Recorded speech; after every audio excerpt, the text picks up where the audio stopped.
Amados hermanos y hermanas, bienvenidos a este su espacio Siervos del Nuevo Pacto, producido por ministros de la Palabra. Les saluda su hermano en Cristo, Marco Peña. Damos toda la honra y la gloria al Señor por este tiempo de palabra que vamos a tener juntos en estos minutos. A partir de una trilogía que iniciamos la semana anterior y que está relacionada con el consuelo que Dios le otorga a usted y me otorga a mí en medio de la situación de la muerte. Hoy corresponde analizar un subtema que hemos titulado Consuelo en medio de la muerte. La semana pasada estuvimos hablando acerca de la fragilidad de la vida. Dice el Antiguo Testamento, allá por el Salmo, que nosotros somos como la flor que rápidamente se desvanece. También nos dice el Antiguo Testamento que somos como la hierba, decía Isaías, inmediatamente también crece y desaparece. Santiago ya en el Nuevo Testamento nos dice que nuestra vida humana es tan frágil como la niebla.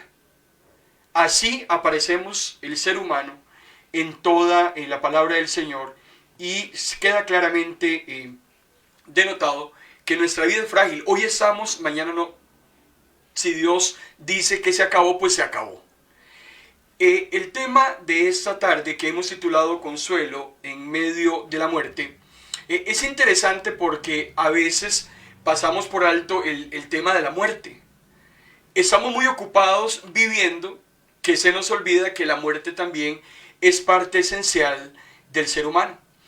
Y desde niños, desde que estamos estudiando en épocas muy tempranas, se nos enseña el ciclo de la vida y lo ejemplifican muy bien a través de las plantas. Se hace una analogía con las plantas cuando se nos dice que la vida humana es como una plantita que nace, que crece, que se reproduce y que muere.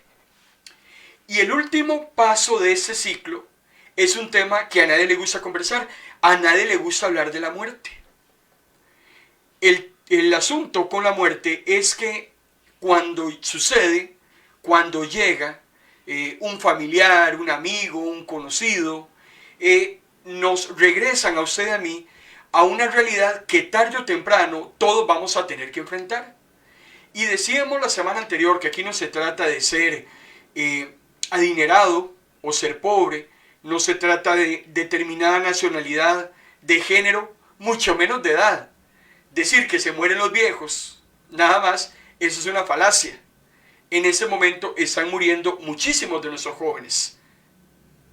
La muerte de un miembro de la familia, ya propiamente, en específico, puede ser muy agobiante y también para un cristiano. Cuando la persona que hemos perdido es un creyente, no necesariamente es fácil decir adiós. Y mucho menos cuando la pérdida del ser querido es repentina. En un abrir y cerrar de ojos nos avisan que fulano ha fallecido.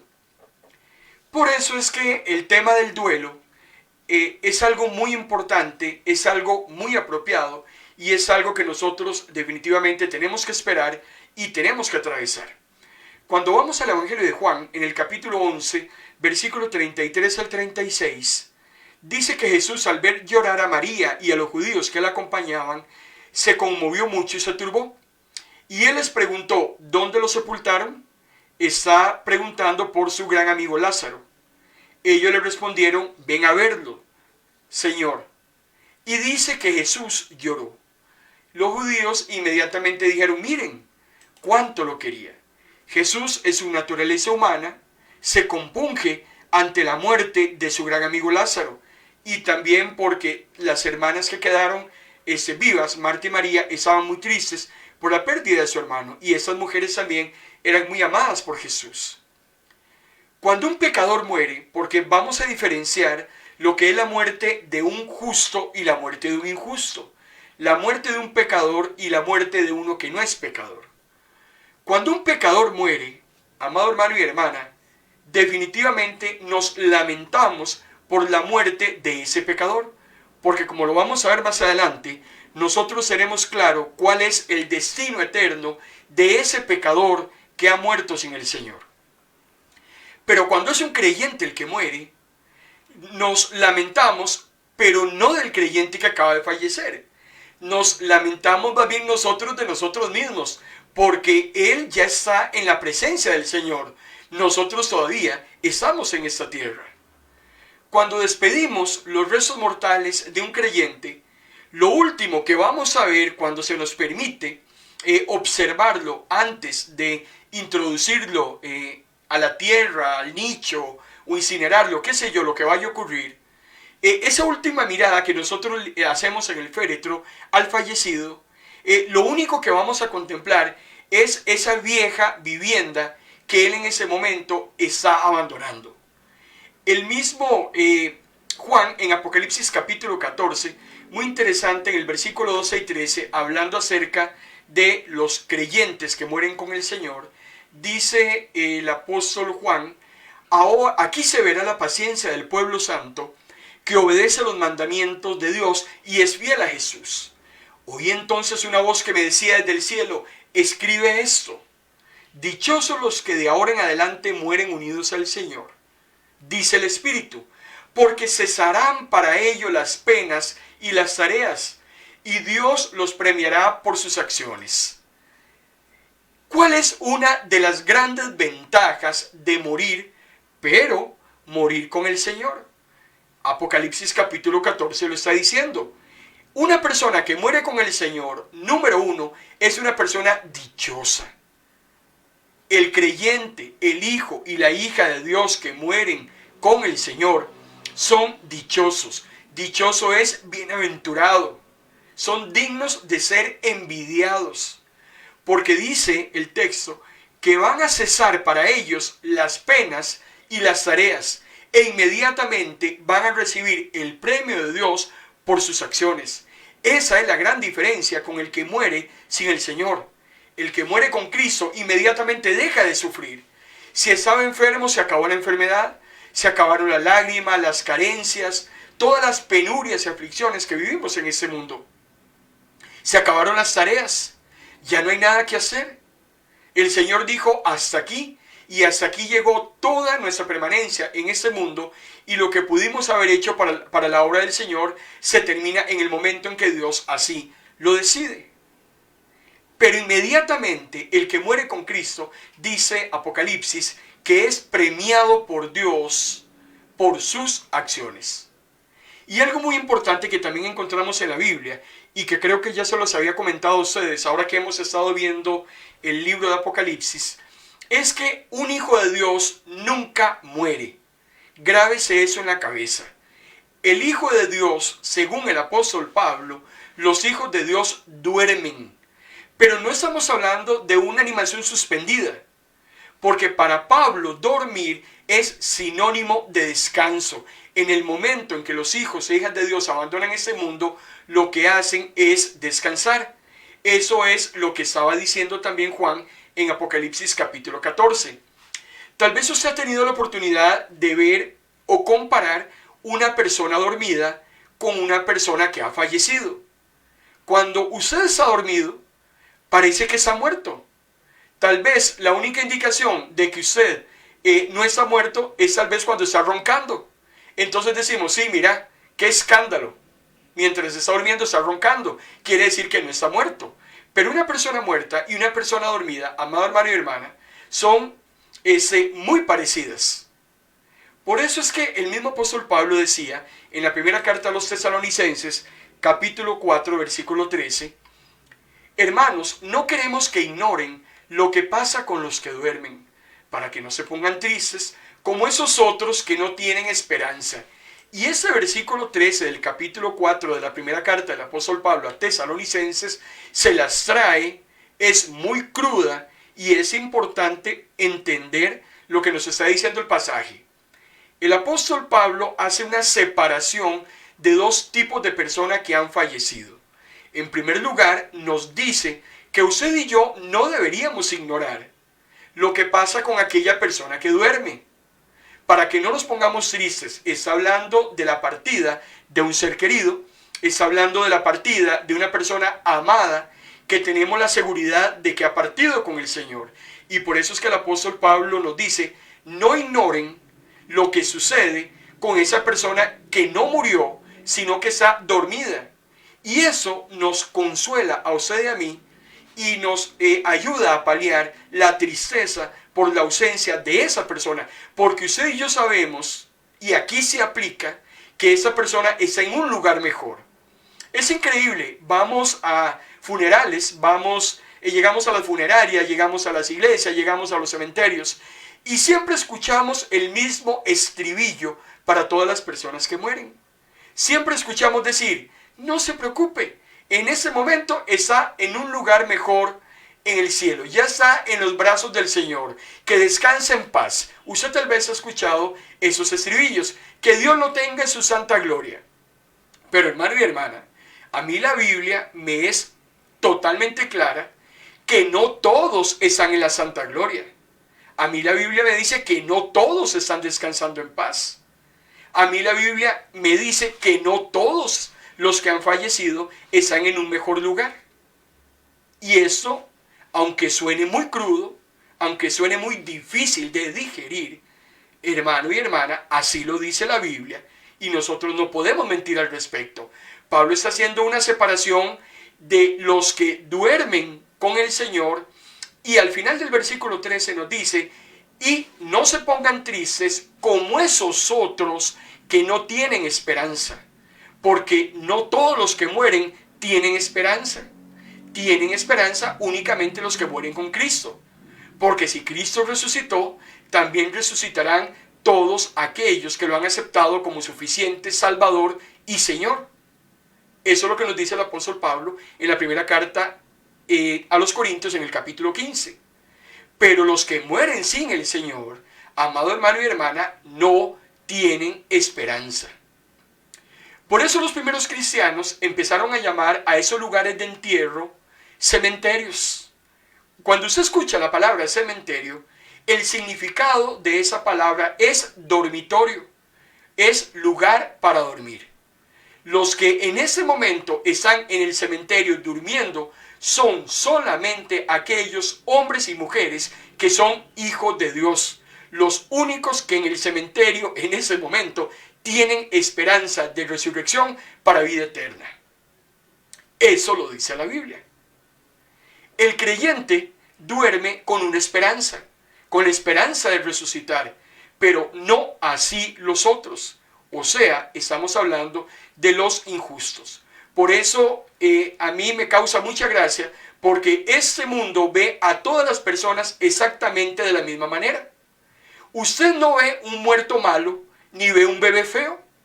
Todos los niños que nacen para el mundo son lindos.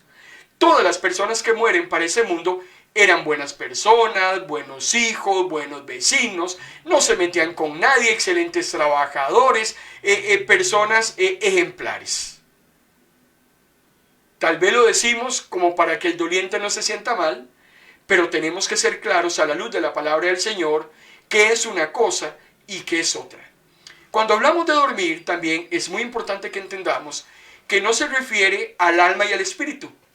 Recordemos que el hombre es un ser tripartito, tiene alma, cuerpo y espíritu. Cuando la persona muere, el alma y el espíritu, hermano y hermana, siguen existiendo. Desde el momento en que usted nace, usted es un ser inmortal. La única parte mortal que usted tiene es su cuerpo. Pero el alma y el espíritu siguen por la eternidad.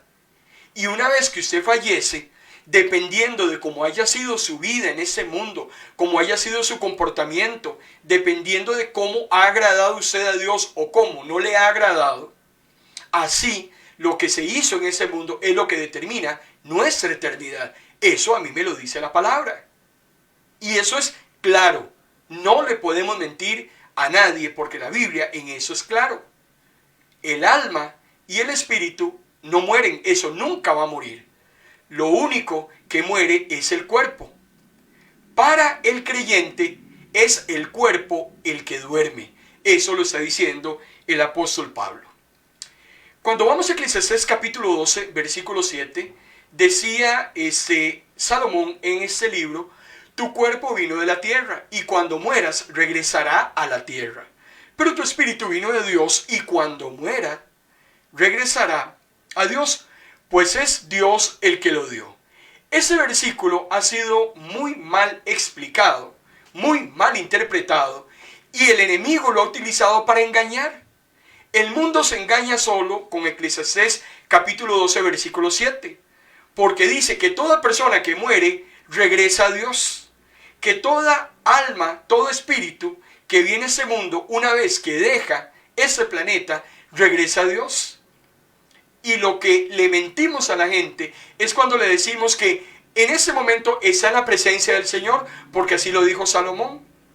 Y lo que verdaderamente está diciendo el texto de Eclesiastés 12:7 no es que la persona va inmediatamente a la presencia de Dios, hablando de los que no son creyentes. Aquí lo que me está diciendo es que el Espíritu, que es Dios el que lo otorga a todo ser humano mediante ese soplo de aliento de vida, eso le regresa a Dios porque a Dios le pertenece. Pero no está relacionado absolutamente nada con ninguna condición posterior a que haya dejado este mundo. Eso es otra historia. Y le mentimos a las personas cuando utilizamos ese versículo de Eclesiastés 12:7 para decirle que todas las personas cuando mueren vuelven al Señor. Eso, hermano y hermana, no es verdad. Recuerde usted que la muerte no es una separación, no es una extinción. Cuando la persona muere no se extingue. La muerte es una separación, se separan los elementos que en la resurrección volverán otra vez a unirse. Ya la persona que fallece, su cuerpo es lo que vuelve otra vez a la tierra, y su alma y su espíritu aguardan la resurrección de los muertos, uno para condenación y otros para vida eterna. Todos los muertos, justos e injustos, como ya lo hemos analizado en algunas de nuestras sesiones en la vida de Jesús, lo analizamos en Apocalipsis también, toda persona que muere hoy en día está más viva que nunca, porque esa es otra mentira también que el enemigo ha querido traerle al mundo entero, diciéndole que la persona que muere en ese momento no siente nada, está como en el limbo, está ya como esperando ver si lo pueden mover de un lado para el otro. Y eso, amado hermano y hermana, eso es una mentira. La persona, una vez que muere, está más consciente que nunca de su condición. Y si no, lea Lucas capítulo 16. Y tampoco es verdad que una persona que ha fallecido va a dar como a un limbo para ver si entre todos los que estamos vivos podemos sacarlo de ese limbo y mandarlo directamente al cielo. Eso no lo puede hacer los vivos, eso no lo puede hacer nadie. La condición de la persona después de la muerte la dicta todo lo que hizo mientras estuvo en vida. Punto. Eso es lo que dice la Biblia. Una vez que fallece, ya no podemos hacer nada a favor o en contra de la persona que se ha ido. Por eso es muy importante entender que la persona que muere con el Señor es consolada y la persona que muere sin Dios inmediatamente es atormentada y se encuentra a la espera del juicio final ante el gran trono blanco. Pero hablando de los creyentes, que es lo que nos está en ese momento reuniendo alrededor de la palabra, es ese consuelo para el creyente que todavía queda en esta tierra, que esa persona que ha partido con el Señor cumple exactamente lo que decía el apóstol Pablo, ausente del cuerpo, pero presente con el Señor. Inmediatamente el apóstol Pablo decía, yo sé que si yo muero, en un abrir y cerrar de ojos, voy a estar delante de la presencia del Señor, siendo consolado para siempre, jamás. Por eso el apóstol Pablo decía en la segunda carta a los Corintios, capítulo 5, versículos 6 al 8, por eso vivimos confiados y sabemos que cada momento que pasamos en ese cuerpo terrenal, lo pasamos lejos del Señor. Esto lo sabemos por la fe, no por la vista. Así que tenemos confianza, preferimos morir e irnos a morar junto con el Señor. Esa es la seguridad que no tiene el injusto. Esa es la seguridad que no tiene el impío. Por eso yo soy reiterativo, incisivo, insistente en que un creyente no debe temer a la muerte. Porque el mejor amigo del creyente, amado hermano y hermana, es la muerte. Ese sí es su amigo. Porque en el momento en que dejamos este mundo, toda tristeza, todo pesar, lo leíamos ahora, toda tarea, toda pena, todo se acaba.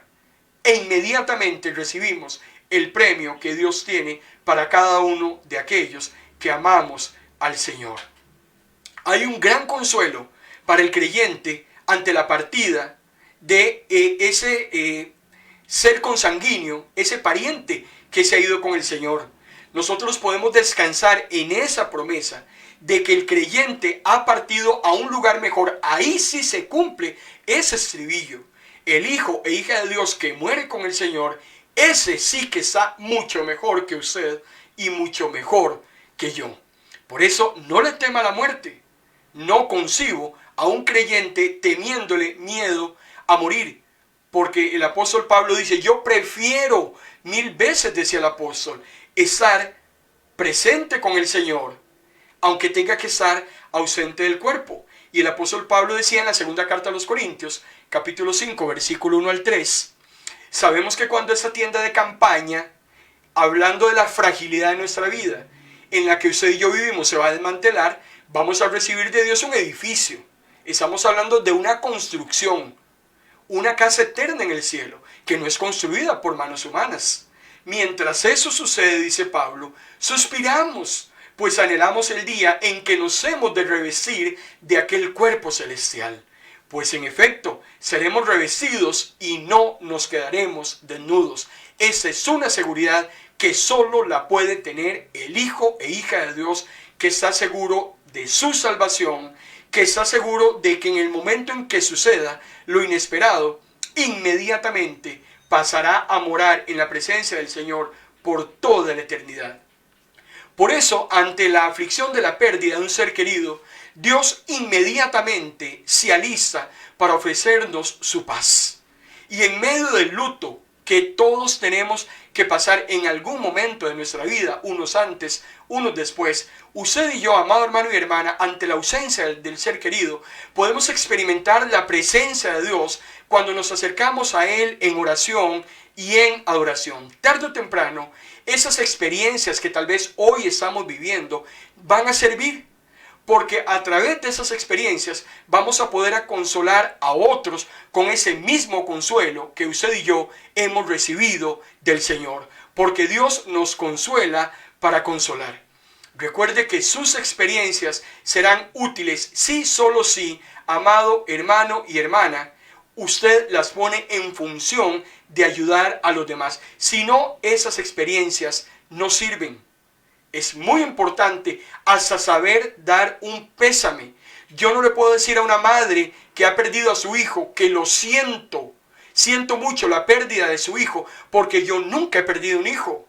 No puedo decirle a aquella mujer que ha perdido a su madre, siento mucho la pérdida de tu mamá porque yo no he perdido la mía.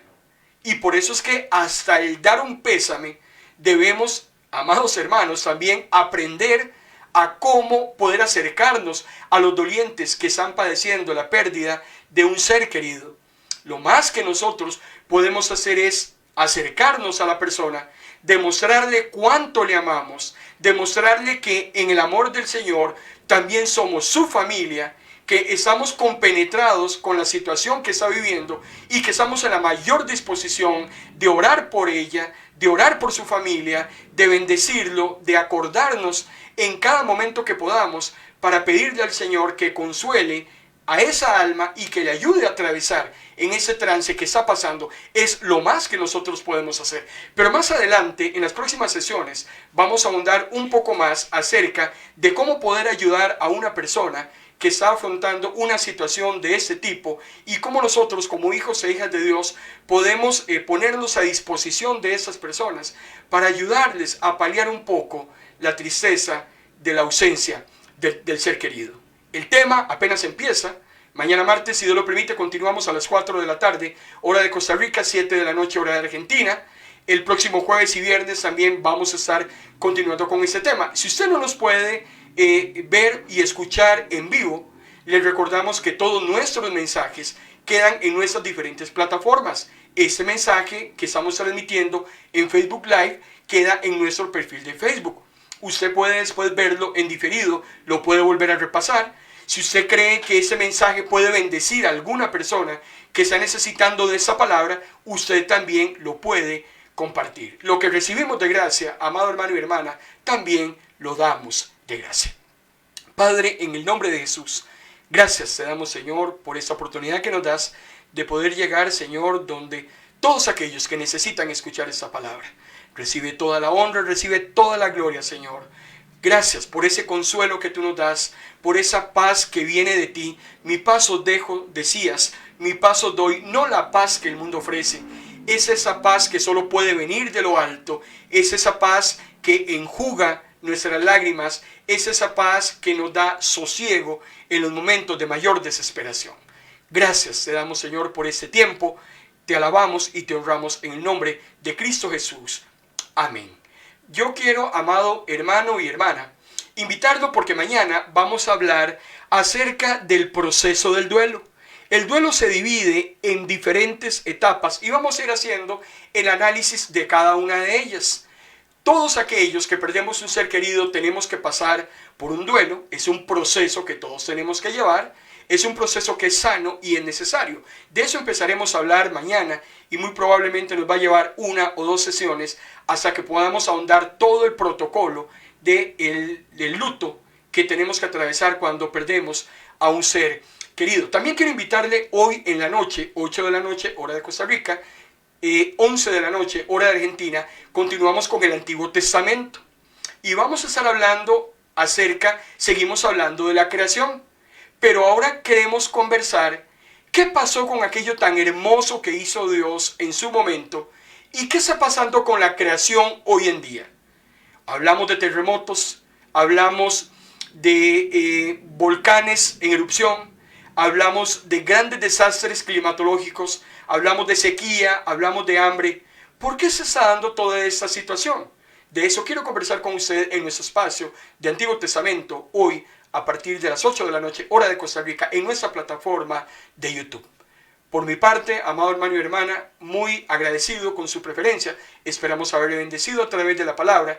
Les saluda su hermano en Cristo y si Dios lo permite, nos volveremos a ver mañana martes. Que Dios les bendiga.